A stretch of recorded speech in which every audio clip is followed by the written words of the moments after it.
दोस्तों, कैसे हैं आप सभी लोग। उम्मीद करता हूं सब लोग बहुत अच्छे होंगे। दोस्तों, जैसा कि मैंने आप लोगों से पहले कहा था कि मेरा यूपी पीसीएस प्रीलिम्स 2024 का एग्ज़ाम क्वालिफाई हो चुका है और अब मैं मेंस का एग्ज़ाम देने के बाद ही कोई वीडियो बनाऊंगा। तो अभी मेंस का एग्ज़ाम हो चुका है ऑलरेडी, जो कि 2 जुलाई को कंप्लीट हुआ था। और अब इस वीडियो के माध्यम से मैं आप लोगों से अपना मेंस का एक्सपीरियंस शेयर करूंगा और उन चीज़ों के बारे में बताऊंगा जो मैंने वहाँ पर गलतियाँ की, जो मुझे नहीं करनी चाहिए थी। और अगर आप इन गलतियों को अवॉइड करोगे, ठीक है, तो आप एक बहुत अच्छा मेंस लिख सकते हैं और एक अच्छी रैंक भी सिक्योर कर सकते हैं। तो इस वीडियो को लास्ट तक देखिएगा, बहुत सारी लर्निंग्स होने वाली हैं। बेसिकली जो मेन पॉइंट होगा, मेन पार्ट होगा वीडियो का, वो रिगार्डिंग होगा कि कौन सी गलतियाँ आपको नहीं करनी है मेंस में, है ना, जिससे कि आप एक अच्छा मेंस लिख सकें। तो चलो शुरू करते हैं। सबसे पहले तो मैं उन लोगों के बारे में बताना चाहता हूँ जिनको नहीं पता है कि यूपी पीसीएस मेंस में कितने पेपर होते हैं। तो टोटल 8 पेपर होते हैं, 4 दिन एग्जाम चलता है कंटिन्यू, ठीक है। एक दिन में 2 पेपर लिए जाते हैं। फर्स्ट डे जो पेपर था इस बार 29 जून को हुआ था। पहले दिन हिंदी का पहला पेपर था एंड सेम डे आफ्टरनून में एसे का पेपर था, ठीक है। फिर नेक्स्ट डे GS1 GS2 था एंड उसके अगले दिन GS3 GS4 और लास्ट दिन जो था वो GS5 GS6 था। GS5 GS6 यूपी स्पेशल से रिलेटेड है, ठीक है। और इन पेपर्स को मैंने कैसे हैंडल किया मैं वो बता रहा हूँ आपको। कि हिंदी का पेपर देखो मुझे कोई खास टफ लगा नहीं, क्योंकि ये मॉडरेट लेवल का पेपर था। इसमें मैक्सिमम क्वेश्चन जो है ना पीवाईक्यू अगर आपने सॉल्व किए हैं तो हैंडल किए जा सकते थे। जैसे आपके मुहावरे हो गए और विलोम शब्द हो गए, लोकोक्तियाँ हो गई, ठीक है, अनेक शब्दों के लिए एक शब्द हो गए, तो मैक्सिमम इसमें से क्वेश्चंस रिपीटेड थे। तो हिंदी में एज सच मुझे ज़्यादा दिक्कत हुई नहीं, मुझे क्या किसी की नहीं हुई होगी, ठीक है।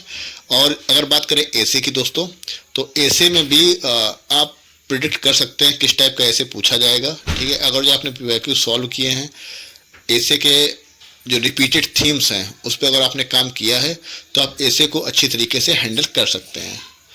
और मैंने क्या किया था ऐसे के लिए, मैंने 15 से 20 थीम्स थी जिनको मैंने हाईलाइट किया था, उन पर 1 पेजर नोट्स बनाए थे अपने। उन 1 पेजर नोट्स से मेरे सारे ऐसे मैंने इजीली से अपने हैंडल कर पाए और अच्छी तरीके से उनको लिख पाया। जैसे कि मैंने AI पे बनाया था नोट्स, मैंने साइबर सिक्योरिटी पे बनाया था, क्लाइमेट चेंज पे बनाया था, ग्लोबलाइजेशन पे बनाया था, वुमेन, यूथ, सिक्योरिटी, इन सब चीज़ों पे मैंने एंड लिटरेचर, ह्यूमन वैल्यूज़, इन सभी चीज़ों पर मैंने नोट्स तैयार किए थे ऐसे के। और उससे ही मैं ऐसे को अच्छी तरीके से लिख पाया। इससे क्या होता है, इससे आप अपना अच्छा खासा टाइम बचा पाते हो। आपको इंट्रो बॉडी लिखने में हेल्प मिल जाती है जो कि आपको प्री डिसाइडेड होता है ना। तो ऐसे को आप इस तरीके से हैंडल कर सकते हैं। मैंने 3 ऐसे में से मैंने पहला ऐसे लिखा था लिटरेचर एंड ह्यूमन वैल्यूज़ पे, सेकेंड ऐसे मेरा था AI पे एंड थर्ड था ग्लोबलाइजेशन पे। अब बात करते हैं नेक्स्ट डे की, GS1 GS2 की। GS1 नॉर्मल था, कुछ खास ज़्यादा टफ नहीं था, बट मुझसे गलती हुई, मैं टाइम मैनेज करने में असमर्थ रहा और मुझसे एक क्वेश्चन उसमें छूट गया। और फिर सेकेंड सेशन में GS2 होता है, उसमें मैंने पूरी कोशिश की मुझसे कोई क्वेश्चन ना छूटे और वैसा ही हुआ, मैंने उसमें कोई क्वेश्चन नहीं छोड़ा। तो GS1 GS2 भी ठीक ठाक तरीके से हैंडल हो गए। और फिर नेक्स्ट डे GS3 GS4 होता है। तो GS3 भी टफ था दोस्तों एंड GS4 भी टफ था। उसमें GS3 में मुझसे क्वेश्चन छूटा है, GS4 में कोई क्वेश्चन नहीं छूटा। और GS5 GS6 जो लास्ट डे होता है वो यूपी स्पेशल के पेपर हैं। उसमें बेसिकली आपसे स्कीम्स वगैरह ज़्यादा पूछी जाती हैं, पॉलिसीज़ वगैरह पूछी जाती हैं। इसमें से GS5 तो इजी टू मॉडरेट लेवल था, बट GS6 जो है वो मॉडरेट से डिफ़िकल्ट लेवल का पेपर था। तो इस तरीके से पेपर ये हुए। मैं इसके लिए एक सेपरेट वीडियो लाऊंगा जिसमें आपको मैं बताऊंगा कैसे हम इन पेपर्स को डील कर सकते हैं। अब मेरे केस में क्या हुआ कि मेरे पास ना इस बार मेंस में 5 महीने मिले थे तैयारी करने के लिए। लेकिन मैंने क्या किया, मैं स्टार्टिंग के 2 महीने में तैयारी नहीं कर पाया सही से। उसका रीज़न था मैं खुद मतलब कंफर्म नहीं था या इतना कॉन्फिडेंस नहीं था कि मेरा प्रीलिम्स क्वालिफाई हो जाएगा। तो मैं शुरू 2 महीने में ऐसे टाइम पास करता रहा वहाँ। फिर मैंने लास्ट 3 मंथ जो है मैं उसमें अच्छे से मैंने पढ़ाई की। और मैंने जो अपनी पूरी प्रिपरेशन की है ना वो मैंने थ्रू घटना चक्र ही की है। जो घटना चक्र की मेंस की जो घटना चक्र वाले मेंस के बुकलेट निकालते हैं उससे ही मैंने पेपर की तैयारी की हुई है मेंस की। तो आप घटना चक्र प्रेफर कर सकते हैं, कुछ और भी देख सकते हैं। और करंट अफेयर्स के लिए मैंने जो प्रीलिम्स में पढ़ा था वो, उसके साथ साथ में मैंने बजट इंडिया और यूपी का बजट अच्छे से तैयार कर लिया था। तो जितने भी यूपी में स्कीम्स वुमेन से रिलेटेड, यूथ से रिलेटेड, एग्रीकल्चर में जो भी अनाउंसमेंट हुए हैं यूपी बजट में, और उसके बाद में टूरिज्म से रिलेटेड, एक्सप्रेस वे जो बन रहे हैं, इंफ्रास्ट्रक्चर से रिलेटेड जो भी कुछ अनाउंसमेंट हुए हैं, वो सारे मैंने हर एक क्वेश्चन में लगभग जहाँ भी पूछा गया है इंफ्रा से रिलेटेड क्वेश्चन, एमएसएमई से रिलेटेड क्वेश्चन, उन सबको मैंने मेंशन किया। अब इसमें मुझसे कुछ गलतियाँ हुई, मैं मोस्ट इम्पॉर्टेंट पार्ट है इस वीडियो का, मैं आपसे कहना चाहूँगा इस गलतियों को अगर आप अवॉइड करेंगे तो आप मेंस अच्छी तरीके से लिख पाएंगे। पहली चीज़ कि अगर आपके पास टाइम है और आपको टाइम परमिट करता है तो भैया आंसर राइटिंग शुरू कर दो। जितना आप आंसर राइटिंग करेंगे, जितना ज़्यादा लिखेंगे, उतना आपके लिए वहाँ पर बेनिफिशियल होने वाला है, ठीक है। उससे क्या होगा, जितना ज़्यादा आप आंसर राइटिंग करेंगे उतना ज़्यादा आप पॉइंट्स को ईजिली जनरेट कर पाएंगे, ठीक है। वहाँ पर आप सोचने का समय नहीं होता है, आपको बहुत ही सारे शब्द लिखने होते हैं, बहुत से वर्ड लिखने होते हैं, और समय होता है सिर्फ 3 घंटे। तो आपके पास इतना समय नहीं कि आप सोच के लिखें वहाँ पर। तो जितना ज़्यादा आंसर राइटिंग करेंगे उतना आपके लिए बेनिफिशियल होगा, पहली चीज़।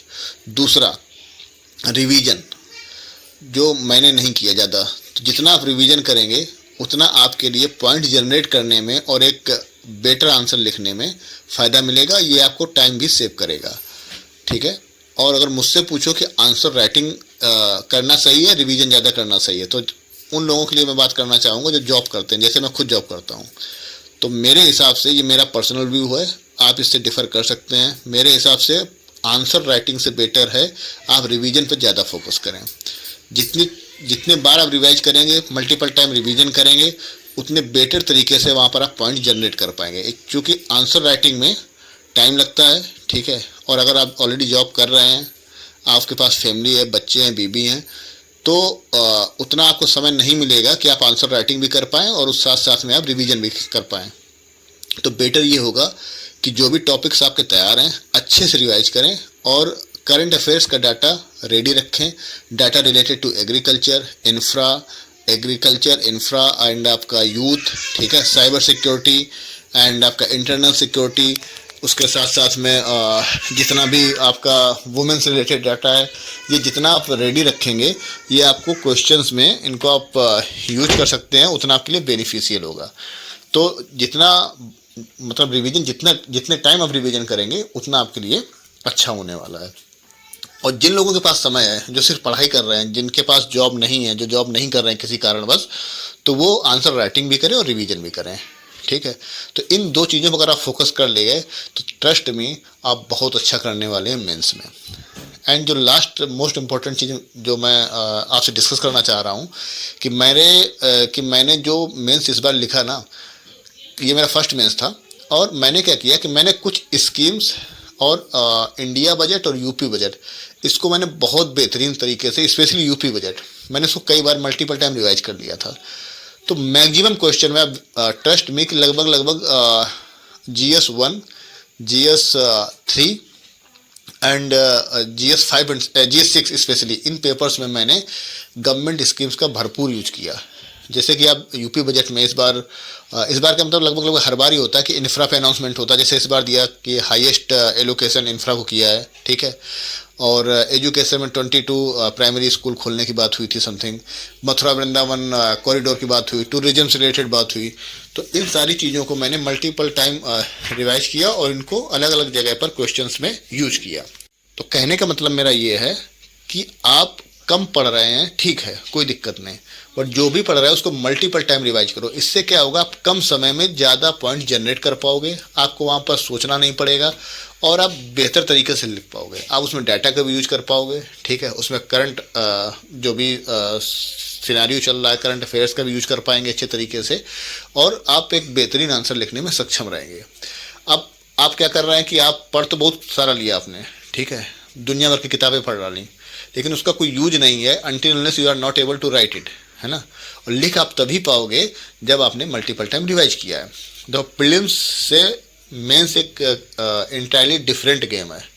आप प्रीलिम्स मेंस को कंपेयर नहीं कर सकते हैं। प्रीलिम्स में क्या है, आपने कोई डाटा पढ़ा, आपके सामने ऑप्शंस होते हैं, you can think of it कि हाँ मैंने ये पढ़ा है, कहीं ना कहीं ये होगा। आप उसमें मतलब आप तुक्का भी आपका लग सकता है और आप उसमें टिक करके आगे चल सकते हैं। बट मेंस में until unless you are not sure, है ना, आपने अच्छे तरीके से नहीं पढ़ा, you can not generate the point, और वो भी within 7 minute 8 minute, that is मतलब one kind of most difficult task. तो आप पॉइंट भी जनरेट करना है, कम समय में सोचना भी है, लिखना भी है, और अच्छा भी लिखना है। नॉट ओनली लिखना है तो कोई भी लिख देगा। वहाँ पर जितने लोग लिख रहे हैं सारे बहुत अच्छे तरीके से तैयारी करके गए हैं, कोचिंग्स कर रहे हैं, बहुत सारे लोग उसमें क्वालिफाइड हैं ऑलरेडी। तो उनसे आपको कम्पीट करना है। उनसे कम्पीट करने के लिए आपको उनसे बेहतर लिखना पड़ेगा। उनसे बेहतर लिखने के लिए आपको उनसे बेहतर तरीके से पढ़ना पड़ेगा। आई मीन कि आप ज़्यादा ना पढ़ के कम पढ़ो, but multiple time he revise करोगे तो आप बेहतर तरीके से आंसर को हैंडल कर पाओगे, किसी प्रकार के क्वेश्चन को हैंडल कर पाओगे। लास्ट पॉइंट, उसमें आप मेंस में जैसे GS1, GS2, GS3, GS4 and GS5, GS6, specially in paper में आपको ध्यान देना है कि 20 क्वेश्चंस में से कुछ क्वेश्चन ऐसे होंगे जो आपने कभी नहीं पढ़ा होगा, ठीक है। तो भाई साहब उसको लिखना है, छोड़ना नहीं। जैसे मुझसे 2 क्वेश्चन किसी तरीके से छूट गए, GS1 में, GS3 में, जो कि मेरी एक गलती है, मुझसे नहीं छूटने चाहिए थे। तो आप कभी भी मेंस लिख के आएँ, आप ज़रूरी नहीं कि बहुत अच्छा लिखने के चक्कर में कुछ क्वेश्चन छोड़ दें, नहीं। जो क्वेश्चन आए या ना आए, राइट समथिंग अबाउट इट, है ना, कुछ ना कुछ उससे रिलेटेड लिखो। और मैंने जो दोनों क्वेश्चन छोड़े हैं मुझे आ रहे थे, ठीक है, बहुत अच्छी तरीके से नहीं आ रहे थे बट आ रहे थे, कुछ ना कुछ मैं उनके बारे में लिख सकता था, बट मेरे पास समय नहीं था। तो ये सब मैनेज करने के लिए आपको क्या पहले से ही प्रैक्टिस करनी पड़ेगी। तो अगर जितनी बार आप रिवाइज कर लेते हैं, जितना आप आंसर राइटिंग कर लेते हैं, उतना आपके लिए बेनिफिशियल होने वाला है। और जो सबसे लास्ट सजेशन मैं देने वाला हूँ आपको, और ये बहुत कामयाब होगा जब भी आप मेंस लिखेंगे, जैसे अभी यूपी PCS प्रीलिम्स का एग्ज़ाम होने वाला है अक्टूबर में, आप उसकी प्रिपरेशन कर रहे होंगे। तो अभी आप क्या कीजिए, आप उसको मेंस के मतलब पर्सपेक्टिव से मत पढ़िए कि सिर्फ मुझे प्रीलिम्स के उससे मत पढ़िए कि सिर्फ मुझे प्रीलिम्स देना है वो बात खत्म, नहीं। आप इस हिसाब से पढ़िए कि आपको प्रीलिम्स के बाद मेंस भी देना है। तो अब क्या करेंगे, जितना भी डाटा है, ठीक है, जितने भी गवर्नमेंट स्कीम्स हैं, जितनी भी बजट इंडिया एंड क्या बोलते हैं आपके यूपी स्पेशल का, यूपी वाला बजट, इस सबको आप कंठस्थ कर लीजिए। इनके आप नोट्स बना लीजिए अलग से, ठीक है। इन डाटा का आपको बहुत ही यूज होने वाला है मेंस में, ट्रस्ट में। जितनी भी स्कीम है, और NGO के बारे में कोई भी आ रहा है तो NGO के बारे में लिख लीजिए, ठीक है। करंट डाटा कि जो NGO काम कर रहा है किसी भी क्षेत्र में, उसके बारे में लिखिए। उसके बारे में वुमेन से रिलेटेड कोई भी स्कीम लॉन्च हुई उसके बारे में लिखिए। सोलर से रिलेटेड है, रिन्यूएबल एनर्जी से रिलेटेड है, इंफ्रा से रिलेटेड है, कुछ भी एग्रीकल्चर से रिलेटेड है, करंट में बहुत कुछ चलता रहता है। तो इस सब डाटा को रखो अपने पास।